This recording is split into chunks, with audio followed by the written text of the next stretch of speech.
هاتراگاندن گل هرمین سردشت و پیران شهر پفچونین چکداری دنابرا سوپایا پاسدارین ایران و هزین پارتین روشلات کردستان ده چیبونه.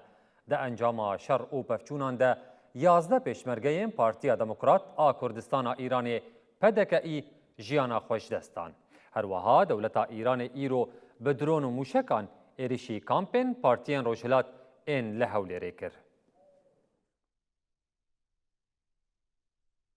دزگهên medyayê ragihandin ku li serdeshta Başûrê Kurdistanê û Pîranşehra Rojhilatê Kurdistanê pevçûn di navbera supaya pazdarên Îranê û hêzên Partiya Demokrat a Kurdistana Îranê de derketin. Her du alî agahiyên cuda derbarê hûrguliyên pevçûnê de belav dikin. Li gorî korêxistina mafên mirovan a Hanayê eşkere kir, 11 pêşmergeyên Partiya Demokrat a Kurdistana Îranê li Pîranşehr û Serdeştê di êrişên hêzên leşkerî yên Îranê de jiyana xwe ji dest dane. Li gorî rêxistinê, 6 pêşmergeyên Partiya Demokrat a Kurdistana Îranê piştî ku vedgeriyan bilindahiyên Hacî Umran li Pîranşehra Rojhilatê Kurdistanê ketin kemîneke supaya pasdarên Îranê û piştî pevçûneke dijwar jiyana xwe ji dest dan. Her wiha Hanayê zêde kir ku di pevçûneke din de li gundê Muslanê yê bajarê Serdeştê yê ser bi parêzgeha Silêmaniyê ve 5 pêşmergeyên Partiya Demokrat a Kurdistana Îranê ketine kemîneke hêzên Îranê û di pevçûnê de jiyana xwe ji dest dan. Li aliyekî din, dewleta Îranê bi dronê bombebarkirî û mûşekan roja pênçemê sibehê li Hewlêrê êrişî kampên hêzên Partiya Demokrat kir. Çavkaniyan got ku êriş bûye sedema şewatê li kampan. Lê piştre tîmên agirkujiyê şewat kontrol kirin. Li gorî agahiyan, dewleta Îranê du caran êrişî Hewlêrê kiriye. Êrişa yekem bi dronekê li ser baregeha Partiya Demokrat a li ser sînorê Dêgele ya ser bi parêzgeha Hewlêrê ve hat kirin. Êrişa duyem bi mûşekekê li bajarokê Çûmanê yê ser bi parêzgeha Hewlêrê ve hat kirin. Lê derbarê encamên êrişan de te agahî nehatine biparvekirin.